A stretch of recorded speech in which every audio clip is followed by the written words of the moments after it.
Sound, On. lighting, On. kamera. Stand by. Halo.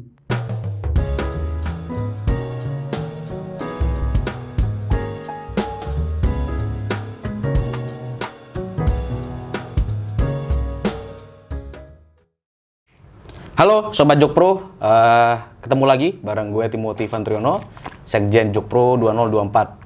Nah, di video kali ini gue akan memulai podcast ya. Judul podcastnya namanya Pojok Pro. Dan di episode pertama kali ini gue sudah bersama dengan sosok yang penting bagi Jokpro. Bisa dibilang pentolannya Jokpro ya Pak. Pentolannya Jokpro gitu. Dari gue sebut Pak aja udah tau lah. Gue sedang bersama Pak Baron Danardono Wibowo. Asma lengkapnya nggak Pak? Ye, selamat sore. Selamat sore Pak. Jadi beliau ini adalah Ketua Umum Jokpro 2024 yang memimpin organisasi ini bergerak untuk mensukseskan Jokpro di 2024. Ya kan nggak Pak? Ye. Nah, Pak Baron ini menarik nih Pak, karena saya dengar-dengar, saya tahu Pak Baron ini sempat sekolah penerbangan, pengen jadi pilot, pengen jadi penerbang gitu. Nah, sempat juga gabung ke PAN, politisi PAN, termasuk pendiri lah, pencetus di PAN juga. Kenapa sih Pak, kok dari sekolah penerbangan tiba-tiba nih tertarik dunia politik? Kalau apa ya? Sebenarnya kalau politik itu sudah apa ya? Istilahnya tuh in the blood ya. Sudah Mengalir passion dalam ya. darah. Jadi memang saya itu bawaannya itu saya nggak tahu itu baik atau buruk gitu ya. Selalu pengennya tuh memperbaiki sesuatu yang salah gitu. Okay. Jadi sesuatu yang salah tuh selalu ingin memperbaiki gitu. Atau itu aja sih sebenarnya gitu. Cuman terkadang mungkin untuk sebagian orang, wah kok ini banget sih mau tahu urusan orang gitu ya, kok usil gitu. Padahal niatnya sebenarnya mau memperbaiki aja itu. Memperbaiki aja Pak. Nah, sejak umur berapa sih Pak? Atau titik apa gitu yang ngebuat Bapak, wah, gue mau terjun ke politik praktis lagi? Masuk gak tuh ya? Suara itu tadi? Nggak harusnya. Oke, jadi mulainya itu dari tahun 98 Mas. 98. Ketika reformasi itu Pak Harto lengser, di situ saya ngambil kesimpulan bahwa momentum Indonesia untuk berubah itu adalah pada saat reformasi itu. Jadi saya terjun langsung ke politik praktis gitu, karena sebelum era itu, sebelum reformasi, Anda mau ada di warna kuning, hijau atau merah, tetap pemenangnya kuning gitu. Jadi percuma lah, itu cuma kosmetik aja waktu itu. Jadi saya pikir itulah momentum yang tepat kalau kita mau ikut menyumbangkan sedikit kemampuan kita untuk memperbaiki negara lebih baik lagi gitu. Kira-kira gitu. Nah, kita berdua ini kan sama-sama nih Pak di Jokpro nih. Kita mukanya Jokpro nih Pak. Kalau saya ceritanya itu diberitahu oleh Pak Kodari, ini ada gerakan ini, diminta bantu gitu. Nah, kalau Pak Baron sendiri ceritanya gimana sih Pak? Kan Pak Kodari sendiri cerita nih, kalau beliau awalnya nggak kenal sama Pak Baron, ada komunikasi antara Bapak berdua gitu. Nah, boleh diceritakan nggak Pak? Jadi awalnya itu memang kebetulan secara platform itu saya sama Mas Kodari ya, cara pikirnya bahwa negara ini masih perlu pemimpin yang menurut saya itu harus teguh hatinya gitu. Karena kalau sekedar cerdas, banyak orang pintar di Indonesia tuh banyak sekali gitu. Tapi yang jujur, teguh hatinya itu sulit, langka gitu. Nah, suatu ketika saya punya komunitas sendiri namanya Cabai Rawit Indonesia yang kita berangan-angan kalau bisa undang-undang kepresidenan itu dirubah menjadi 3 periode. Karena basic pemikirannya itu sebenarnya mau 2 periode, 3 periode, 5 periode selama pemilihan presiden yang dipilih langsung oleh rakyat. Demokrasi itu ada di situ gitu. Jadi kedaulatan 100% ada di tangan rakyat. Nah, suatu malam saya lihat Mas Kodari di stasiun swasta. Acaranya boleh sebut nggak? Boleh Pak. Di Mata Najwa itu ya. Nah, di situ Mas Kodari menyandingkan Jokowi dengan Prabowo untuk 2024 gitu. Kemudian beliau juga kasih nomor WhatsApp-nya kalau nggak salah WhatsApp, waktu iya. kan. Nah, saya catat karena saya pikir wah ini salah satu orang yang bisa diajak bicara nih gitu kan. Karena platformnya tidak beda gitu. Nah, terus akhirnya beberapa hari kemudian saya kontak beliau. Kemudian kita bikin janji untuk ketemu.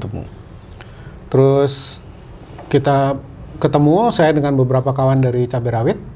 Terus kita ngobrol, kita tukar pikiran situ. Terus beliau menjelaskan lebih jauh lagi soal Jokowi Prabowo gitu. Awalnya kita agak kaget juga kan, kok Pak Prabowo gitu. Tapi setelah saya pikir itu nggak lama, saya langsung setuju gitu. Karena ya memang saya tuh senang gini Mas, kalau ada saya melakukan sesuatu, itu harus ada pertanggungjawaban ilmiahnya. Jadi saya harus bisa menjelaskan secara akal gitu ya. Kalau ditanya kenapa begini atau kenapa begitu gitu. Jadi saya bukan orang yang impulsif. Jadi segala sesuatu tuh harus terukur gitu. Nah, jadi kawan-kawan tadinya juga agak ragu gitu. Terus saya jelaskan gitu. Maksudnya tuh begini-begini. Akhirnya mereka terima bulat gitu. Jadi sekarang ini setelah itu kemudian kami dengan Mas Kodari kemudian membentuk Jokpro itu kemudian kita ditemukan juga Mas gitu. Jadi saya senang juga bisa ketemu Mas Ivan gitu karena Jokpro ini kan seperti apa?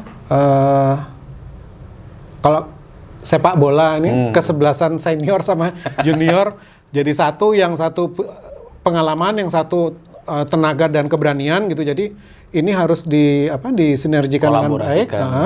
Itu insya Allah akan membawa hasil yang baik gitu. Nah, tadi kan Pak Baron sempat nyebut nih, Bapak punya komunitas sendiri, namanya Cabai Rawit Indonesia. Nah, biasanya nih Pak, orang itu terjebak pada ego organisasi nih Pak, ego sektoral gitu.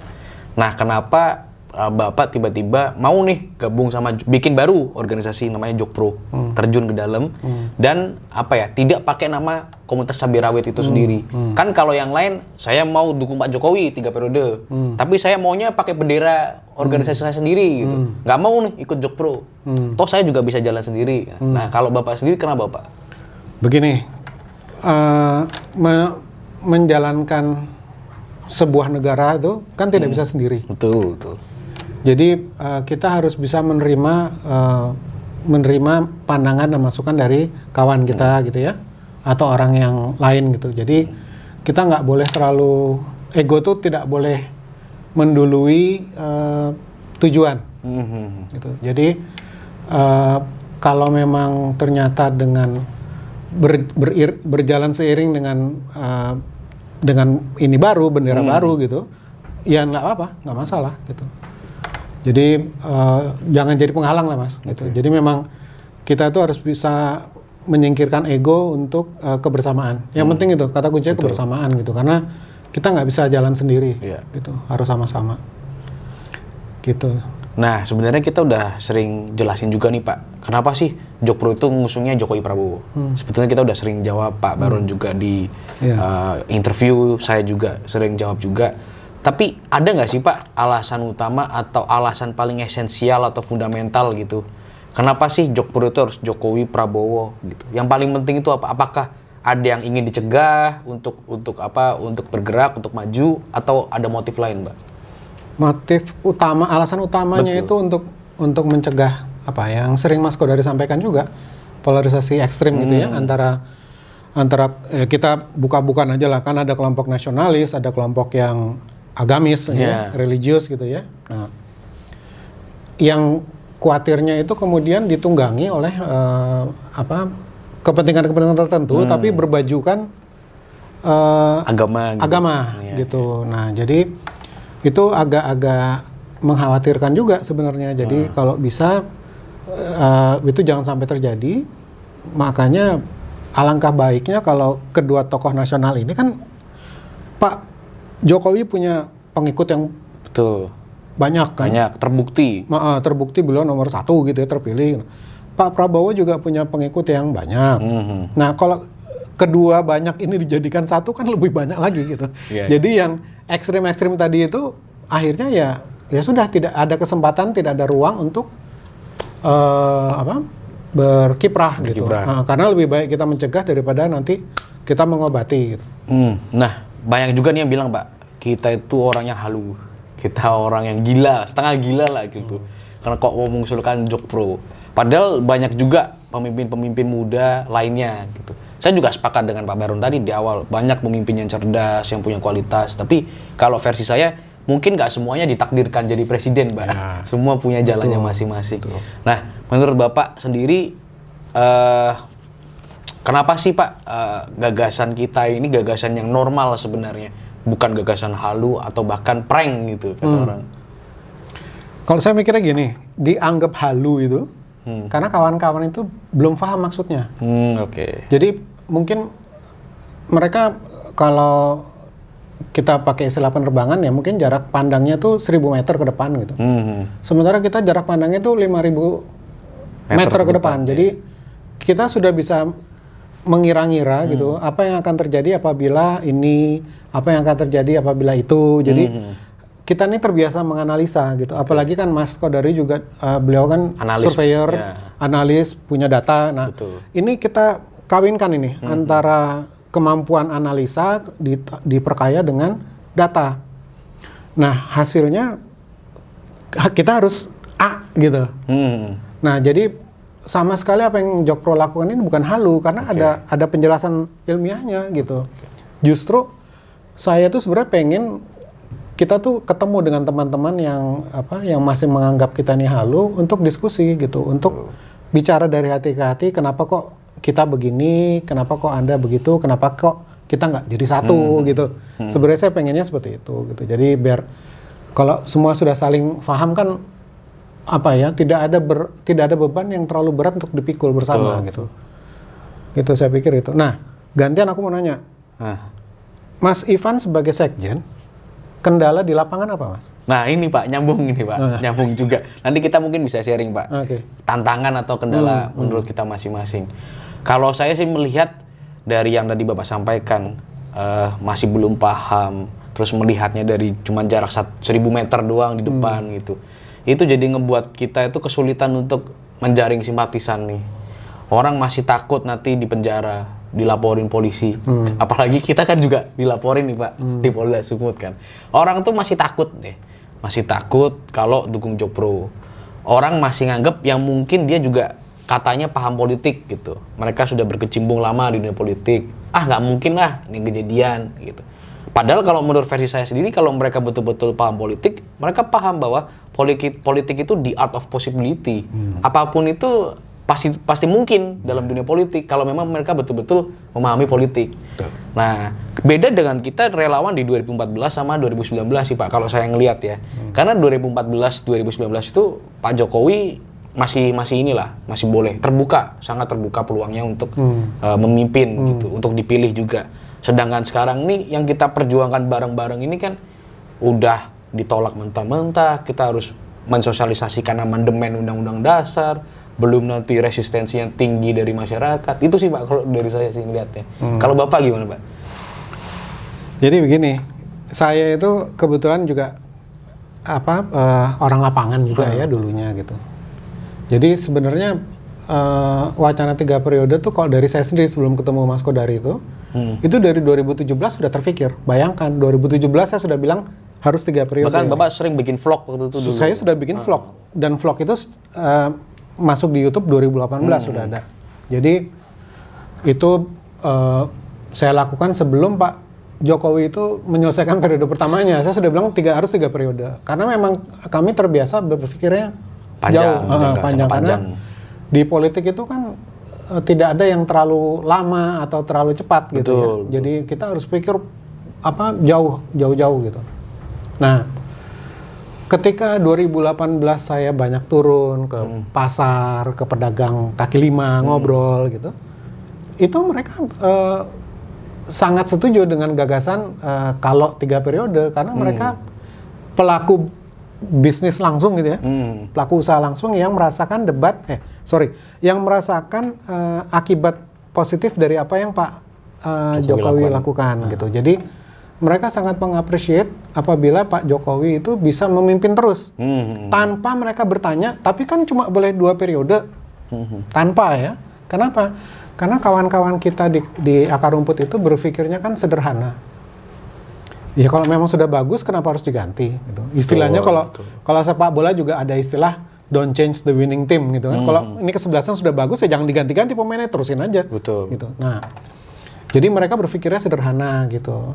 Nah, yang sederhana itu justru sebenarnya jujur ya. Jadi tidak ada apa yang menunggangi pikiran-pikirannya gitu. Jadi di situ saya ambil kesimpulan, ide saya ini ternyata memang itulah yang ada suara seperti itu di bawah gitu. Nah, kemudian setelah terbentuknya Jokpro ini, itulah manfaatnya Jokpro itu untuk menggalang suara-suara yang ada di kalangan akar rumput ini dan di manapun gitu, dari strata manapun, untuk dihimpun, untuk kemudian kita berikan penjelasan bahwa sebenarnya tidak ada hal yang dilanggar. Kita ini tidak melanggar hukum, kita tidak melanggar konstitusi. Melanggar itu apabila begini Mas, kalau aturan 2 periode belum dirubah, kemudian di 2024 Pak Jokowi maju lagi, nah itu melanggar. Kita paksa nih. Nah itu melanggar. Ini kan tidak. Sebelum 2024, kalau aturannya sudah dirubah, kemudian Pak Jokowi maju lagi, ya nggak ada yang dilanggar. Nggak ada yang dilanggar. Dan kita tidak melanggar hukum juga karena Undang-Undang Dasar sendiri juga memberikan jaminan bahwa di pasal 37 amandemen itu bisa dilakukan gitu, selama punya alasan yang kuat dan ada mekanismenya gitu. Nanti dibaca aja di pasal 37 itu. Jadi tidak ada yang kita langgar, baik konstitusi maupun hukum, jadi tidak perlu ragu. Kalau memang setuju ingin tetap dipimpin oleh 2 tokoh nasionalis yang sudah membuktikan kinerjanya, gabung dengan Jokpro gitu. Kita insya Allah niat kita baik, jadi mudah-mudahan dimudahkan juga ininya. Siap. Perjalanan kita dimudahkan gitu. Nah, kalau boleh sharing nih Pak, ada nggak sih Pak pengalaman lucu atau pengalaman menarik waktu mau menyampaikan gagasan Jokpro nih Pak? Kalau saya waktu itu mau menyampaikan gagasan Jokpro nih, udah dibilang halu dulu Pak. Ora mungkin lah. Kalau saya orang Jawa, ora mungkin lah. Kalau Bapak ada nggak Pak pengalaman lucu gitu, menarik? Kalau saya nggak ada. Jadi sayangnya nggak ada gitu. Jadi saya nggak bisa ketawa ya. Nah, karena ketika saya bicara 3 periode, mereka nolak tapi tidak frontal gitu. Nah, cuma mereka tuh memakai alasan-alasan yang buat saya lucu gitu, tapi hanya saya sendiri yang bisa merasakan itu gitu, karena saya anggap ya ini hanya karena Anda belum paham. Nah, ketika saya ayo ketemu yuk, kita ngobrol, kita tukar pikiran, wah nggak mau, nanti saya dicuci otaknya, padahal gimana gitu, padahal saya bolak-balik bilang kita itu harus kompak. Betul. Jadi ibarat pendekar putih dan pendekar hitam, kalau kita suka nonton film kungfu itu, pendekar putih itu ilmunya tinggi, tapi bisa kalah sama pendekar hitam yang ilmunya rendah karena dikeroyok. Oke. Jadi pendekar putih ini tidak jalan beramai-ramai, tapi jalan sendiri-sendiri dengan pikirannya sendiri-sendiri, dengan kemauannya sendiri gitu. Akhirnya ya di sana dikeroyok 20 orang, di sini dikeroyok 15, akhirnya ya yang putih-putih ini kalah gitu. Sama seperti istilahnya Pak Buya Syafi'i Ma'arif,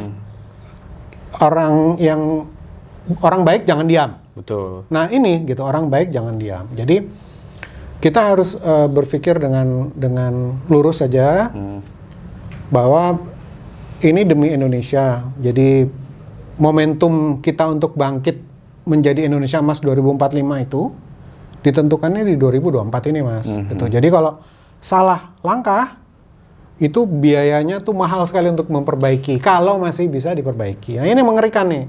Jadi bukan saya menakut-nakuti, bukan, tapi sebenarnya Tuhan itu banyak memberikan contoh-contoh kok. Tinggal manusia ini mau belajar nggak dari contoh-contoh yang sudah diberikan. Contoh yang terakhir yang paling jelas itu yang terjadi di Afghanistan. Taliban kan.